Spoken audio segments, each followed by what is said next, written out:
l'époque que nous vivons avec la publication et le dépôt de l'avant-projet par le comité de pilotage a créé dans le pays un bouillonnement de réactions, certaines épidermiques, certaines académiques, et que au sein même de la faculté des sciences juridiques dont je suis, et politique dont je suis le doyen, l'intérêt n'était pas mince non plus, puisque au-delà des membres de la chaire, beaucoup d'enseignants, de professeurs ont manifesté le désir de participer à cette réflexion. Et c'est alors que nous avons eu l'idée de mettre sur pied plusieurs tables rondes. Celle d'aujourd'hui n'est que la première sur des questions constitutionnelles, et plusieurs tables rondes pour évoquer et étudier, je ne dis pas de manière dépassionnée, parce que lorsqu'on parle de son pays, c'est pas toujours facile d'être dépassionné, mais de manière académique, les diverses questions qui intéressent la société et qui mériteraient d'être prises en compte dans une constitution. Donc aujourd'hui, la table ronde n'est que la première d'entre elles,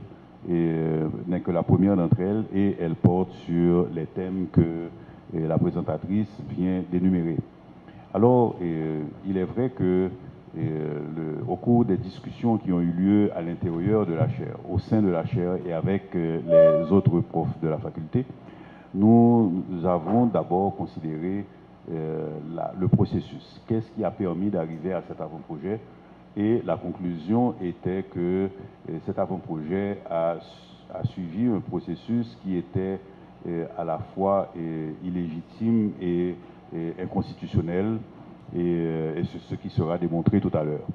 Mais dès lors que ceci est illégitime et inconstitutionnel, si nous rentrions dans le jeu du comité de pilotage, c'est-à-dire les 21 jours qui sont accordés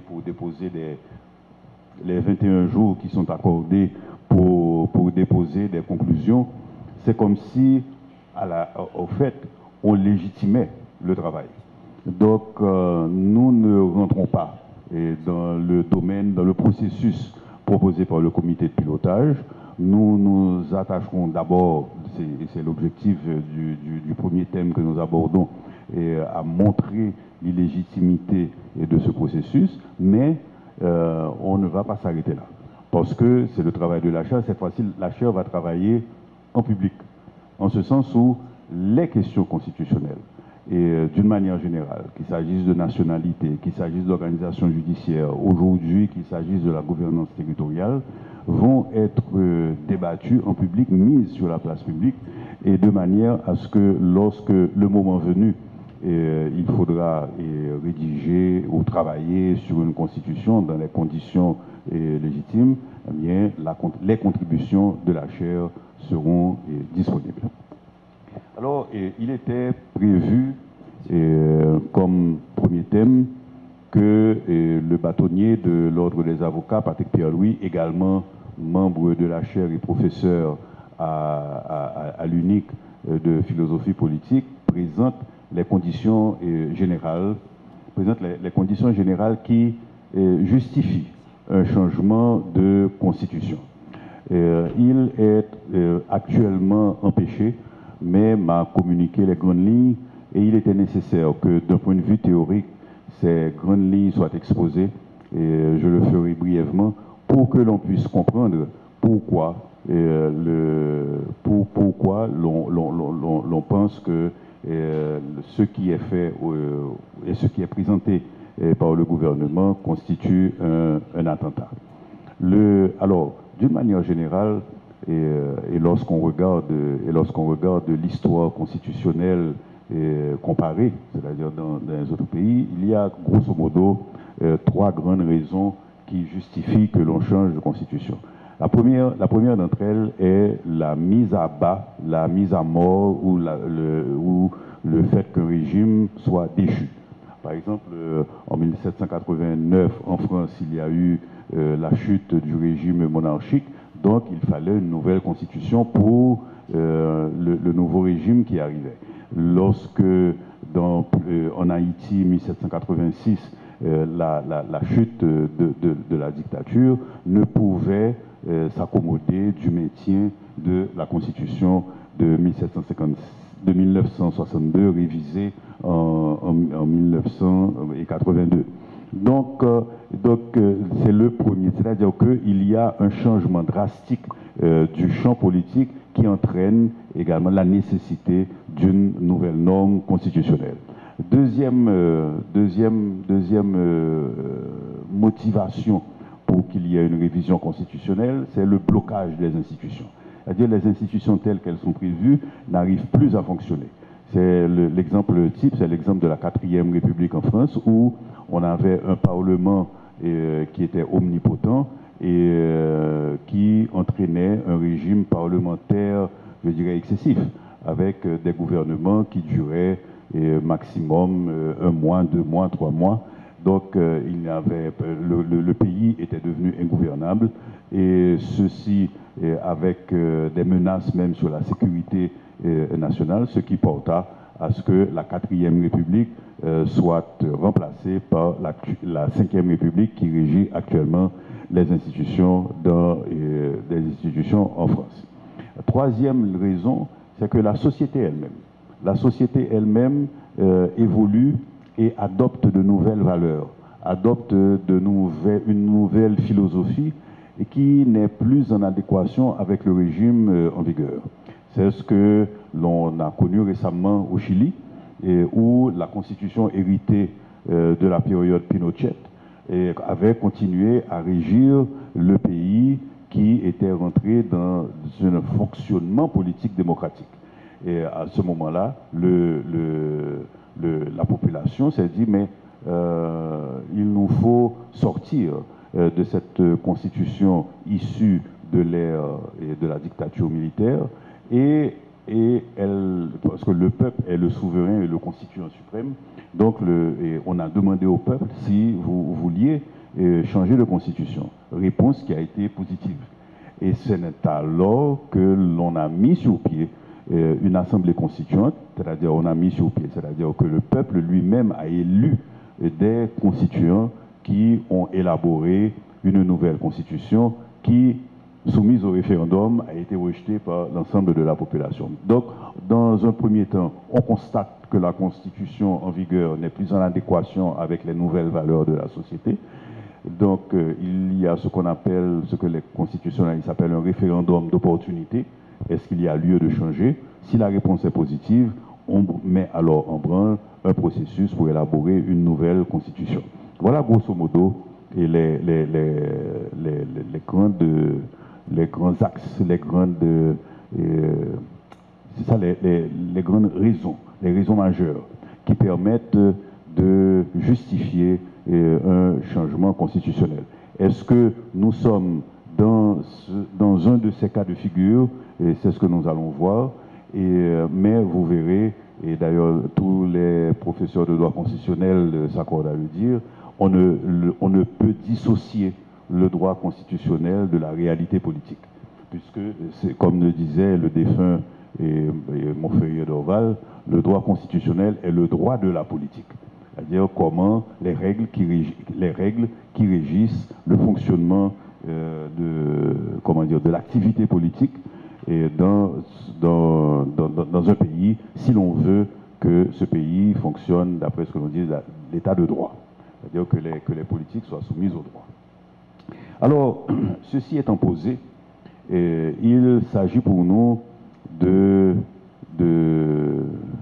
d'étudier ce que j'appelle les attentats modificatoires contre la Constitution de 1987.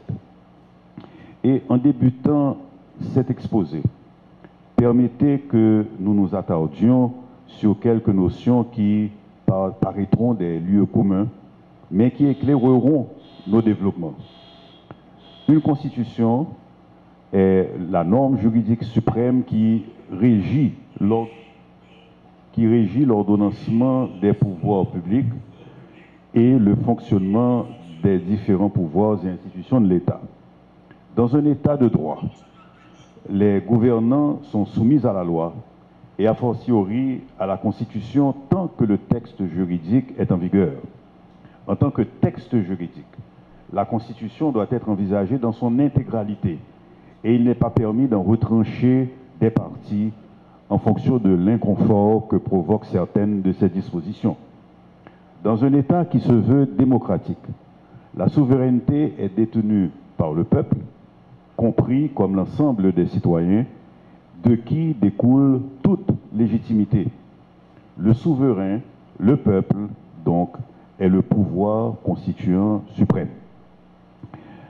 Si l'on s'accorde sur ces notions, on constatera que dans l'histoire du droit ou dans l'histoire constitutionnelle, les textes légaux ont évolué pour épouser les évolutions du corps social. Ces textes sont soumis à une tension permanente entre leurs prescrits et leur adéquation avec les réalités sociales, économiques ou culturelles qu'ils sont censés régir. Lorsque la tension devient insupportable, il est alors nécessaire de faire évoluer le droit en modifiant les textes existants ou, plus radicalement, en les remplaçant par de nouveaux. Les juristes peuvent les critiquer, la société peut même se rebiffer contre des prescrits devenus désuets, inadaptés ou violant la conscience collective. L'interprétation du droit ne peut alors se contenter d'être littérale, mais doit être dynamique pour aboutir à l'éclosion de nouvelles normes. Mais avant cette évolution ou cette rupture législative, le texte en vigueur doit être appliqué dans toute sa teneur, sinon nous aurions un droit à géométrie variable en fonction des fantaisies de chacun. Lorsqu'il s'agit de gouvernants, le danger est alors grand qu'ils se soustraient aux obligations qui les gênent ou qui les brident. Un pouvoir qui s'affranchit de la loi pour agir selon son bon vouloir n'est autre qu'une autocratie. Le permettre ou le légitimer équivaut à s'aventurer sur un boulevard où il n'y aurait plus ni garde-fou ni limitation de vitesse pour abandonner dangereusement le chemin balisé de l'état de droit et de la démocratie avec ses limites et ses contraintes salvatrices. La Constitution de 1987 est née de l'espasme violent d'un accouchement difficile pour donner naissance à une expérience démocratique dont il est difficile de dire qu'elle soit aboutie. À côté de qualités indéniables, particulièrement dans le domaine des droits individuels et collectifs, les outils de gouvernance se sont révélés difficiles ou impossibles à mettre en œuvre, le dernier avatar étant le désert constitutionnel dans lequel nous sommes ensablés depuis la disparition tragique du président Jovenel Moïse. Il est aujourd'hui salutaire, alors qu'elle a atteint l'âge adulte, 38 ans, de la regarder non plus avec les yeux émerveillés de parents contemplant leur nouveau-né, mais avec le regard clinique de l'observateur qui apprécie ses qualités mais ausculte ses défauts, nés de déficiences congénitales. C'est d'ailleurs l'objet du laboratoire de recherche qui nous accueille aujourd'hui, la chaire Louis-Joseph Janvier, sur le constitutionnalisme en Haïti.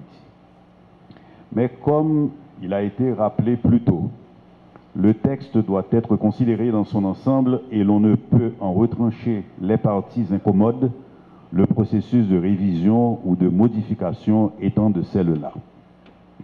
Le droit constitutionnel doit aussi tenir compte des réalités politiques et, à cet égard, nous notons que les membres de ce curieux attelage conçu pour conduire les destinées de notre pays ont tous et chacun séparément prêté lors de leur investiture serment de respecter et de faire respecter la Constitution. Pardonnez-nous si nous avouons notre faiblesse de les prendre au mot, quand bien même elles et eux seraient entre-temps devenus amnésiques. Ceux-ci et leurs actes subséquents nous interdisent alors de conclure à un renversement de régime qui légitimerait un ordre juridique nouveau, s'affranchissant des règles ayant eu cours dans le régime déchu. Cette affirmation se renforce lorsque tous les visas et des décrets ou arrêtés promulgués par le CPT se réfèrent unanimement aux dispositions de la Constitution de 1987 que nos gouvernants ont juré de respecter. On peut en penser ce que l'on veut, mais la procédure de modification constitutionnelle est rigoureusement régie aux articles 282 et suivants de la Constitution. Et l'article 284-3 interdit formellement toute consultation populaire tendant à modifier la Constitution par voie de référendum. Ignorer ces prescrits pour modifier le texte en vigueur est donc un stratagème illégal. Il est également illégitime car on ne se trouve pas non plus dans l'une des circonstances de fait légitimant un nouvel ordre constitutionnel qui viennent d'être expliquées. Or, voilà qu'un texte conçu dans le secret d'une alcôve illégitime veut être soumis à la sanction du souverain. Le Conseil présidentiel de transition, en voulant faire adopter ce projet dans les conditions que l'ensemble du corps social réprouve, commet un attentat contre la Constitution. Ce n'est que le dernier en date perpétré contre la loi fondamentale. En effet, je rappelle qu'elle a souffert d'abord d'un attentat soustractif lorsque le général Avril, militaire de son État, d'un coup de sabre, l'amputa des dispositions protectrices des libertés individuelles. Mais plus nombreux sont les attentats modificatoires dont elle est la cible. Les précédents attentats ont avorté, l'actuel, tout aussi pernicieux, aboutira-t-il?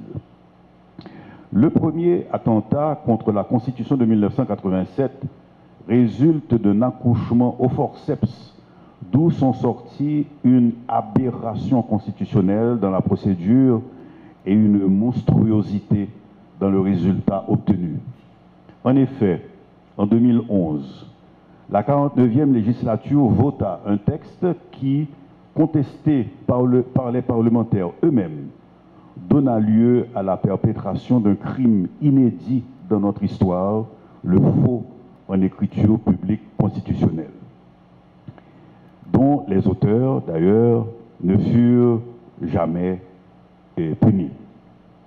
Retiré par un simple arrêté du président Martelly, un nouveau texte, issu des travaux clandestins d'usurpateurs dépourvus de toute légitimité démocratique, a été promulgué en 2012 et comporte des amendements acceptés par l'ensemble de la classe politique, la fameuse Constitution de 1987 amendée.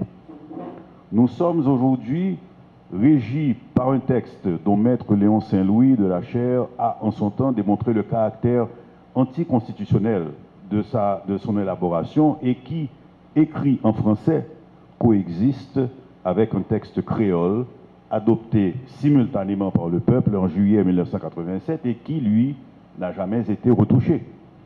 Deux constitutions pour un même moment dans un même pays. D'un strict point de vue technique, aucun des deux textes en vigueur ne peut prévaloir sur l'autre, puisque le créole et le français sont deux langues officielles. Il en résulte dans la pratique que les tenants aujourd'hui d'un recours à la Cour de cassation prévu dans la version créole ont autant raison que ceux qui le rejettent en s'appuyant sur les modifications fabriquées de 2012 du texte français. En deuxième lieu, nous avons la tentative du président Jovenel Moïse qui, ayant fait l'expérience d'un pouvoir exécutif bridé par les rênes constitutionnelles, voulut les briser après avoir, pour se justifier, qualifié la Constitution de 1987 de pacte de corruption. Le pays se réveilla donc le 18 septembre 2020 sous le coup de tonnerre d'un arrêté mettant sur pied un conseil électoral provisoire indiquant parmi ses missions celle d'organiser un référendum pour l'adoption d'une nouvelle constitution. Cet arrêté inconstitutionnel, car agressant frontalement les prescrits constitutionnels, était frappé d'une illégalité interne, parce qu'il n'était pas conforme aux normes qui lui sont supérieures, l'arrêté étant placé au plus bas de l'échelle des normes. Vouloir ouvertement violer les articles 282 et suivants de la Constitution, alors que l'ordre constitutionnel n'était pas renversé et que le consensus n'existait pas dans le corps social sur la nécessité et les modalités d'une révision constitutionnelle, frappait de surcroît cet arrêté d'une inconstitutionnalité radicale. Malgré tout, une commission composée de membres désignés exclusivement par la présidence et dont les compétences en la matière étaient pour le moins minces, concocta un projet dont le contenu ne fit point l'objet de débat. Les partis politiques, l'université, les barreaux, le monde intellectuel combattirent ce projet, mais le président Moïse s'arc-bouta. La présidence mit sur pied, à grand renfort d'affiches et de spots publicitaires, une campagne pour le référendum sur un texte inconnu, quand le tragique destin stoppa net cette entreprise. Le Premier ministre Ariel Henry tenta de ranimer le projet par la mise sur pied d'une assemblée constituante en dépit de l'inexistence des conditions autorisant une révision constitutionnelle. Mais l'ostracisme dont il fit l'objet de la part de la majorité de la classe politique entraîna qu'en dépit de ses talents de neurologue, le projet, né comateux, s'éteignit avec son départ calamiteux. Le premier attentat qui vise la Constitution de 1987, le présent attentat qui vise la Constitution de 1987 provient d'une malhonnêteté et d'une imposture. Les forces politiques qui se sont toutes liguées contre le projet du président Moïse sont celles qui ont contribué à la mise sur pied de l'actuel Conseil présidentiel installé, comme je le rappelais plus tôt, sous l'empire de la Constitution en vigueur. Et voilà que ces mêmes forces, au travers de leurs représentants au CPT et au gouvernement, ont commandité un projet de constitution qui devra être soumis au référendum. Les mêmes arguments qui disqualifiaient le projet de Moïse sont les mêmes qui rendent illégitime l'actuel processus, et je ne les répéterai pas. Mais une question se pose. Pourquoi ce qui était condamnable sous Jovenel Moïse deviendrait-il légitime sous ses opposants d'hier? Pourquoi ces derniers empruntent-ils le même chemin qu'ils combattirent hier sans qu'ils ne fassent l'effort de justifier ce revirement? J'ose avancer une théorie qui me semble être la seule à pouvoir expliquer ce reniement des convictions passées, mais que l'on ose avouer publiquement sans se couvrir de honte. La théorie de la mort absolutrice. La théorie de la mort absolutrice. Le président Moïse mort, tout ce qu'il faisait de mal serait comme par miracle devenu acceptable et loin d'une légitimité immaculée. Rendre possible aujourd'hui ce qui hier était condamnable est non seulement incohérent, mais intellectuellement et politiquement malhonnête. L'imposture, quant à elle, provient de ce que l'on veut faire croire, que le texte proposé résulterait d'une conférence nationale, pour reprendre l'appellation officielle du comité présidé par Maître Enex Jean-Charles. Dans une correspondance adressée à M. Jean-Charles, le 4 décembre 2024, la chaire a maintenu sa position maintes fois exprimée que seul le souverain, le peuple, peut décider de la mise à l'écart de la Constitution de 1987 et non l'initiative politique d'un exécutif, quelle que soit l'identité de celui ou de ceux qui occupent cette fonction. À défaut de pouvoir organiser un référendum d'opportunité, du genre voulez-vous changer de constitution, oui ou non, pour les raisons de logistique et de sécurité évidentes, une solution alternative serait de dégager un large consensus politique et social par le biais d'une conférence nationale souveraine. La conférence nationale que le comité de pilotage avait mission d'organiser n'a jamais eu lieu et n'a jamais existé. Le comité de pilotage s'est répandu en consultation à huis clos avec des groupes épars qui ne sauraient en aucun cas tenir lieu de conférence nationale. Pour une vraie conférence nationale, il eût fallu déterminer les modalités de sa constitution en identifiant les secteurs y déléguant leurs représentants et les modalités de délégation, fixer le siège de la conférence ainsi que les modalités de fonctionnement et de prise de décision. C'est cette étape qu'il fallait franchir pour traduire un concept en véritable organe. C'est donc une imposture de présenter le texte de l'avant-projet comme le fruit d'une conférence nationale. Le comité de pilotage et le gouvernement et le CPT trompent sciemment la population. De tout ce qui précède, une seule conclusion s'impose. L'avant-projet de constitution doit être repoussé et combattu dans son intégralité en raison du caractère illégal, illégitime et inconstitutionnel du processus qu'il a engendré. Cet art le disqualifie radicalement. Le simple fait d'en discuter du contenu serait redonner une légitimité à un texte qui en est complètement dépourvu. Aussi, la chaire ne tombera pas dans le piège qui lui est tendu et ignorera les invitations du pouvoir, de la presse ou du public à opiner sur le contenu de l'avant-projet. L'autre solution est tout simplement d'organiser les élections législatives lorsque les conditions sécuritaires le permettront et de laisser le Parlement jouer en son temps son rôle constituant. Ce faisant, tout pourra être mis sur la table, y compris la procédure de révision. Pour le moment, que l'on se concentre sur la seule chose qui vaille, le rétablissement de la sécurité et le retour des déplacés dans leur quartier.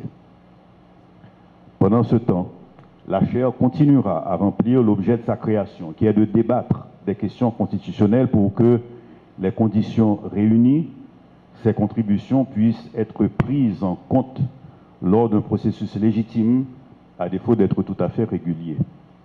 C'est l'objet de cette table ronde constitutionnelle dont la matinée d'aujourd'hui marque le lancement et auquel nous convions celles et ceux qui n'auront pas jeté sur le bord du chemin ou au fond des océans l'espoir d'une patrie régénérée.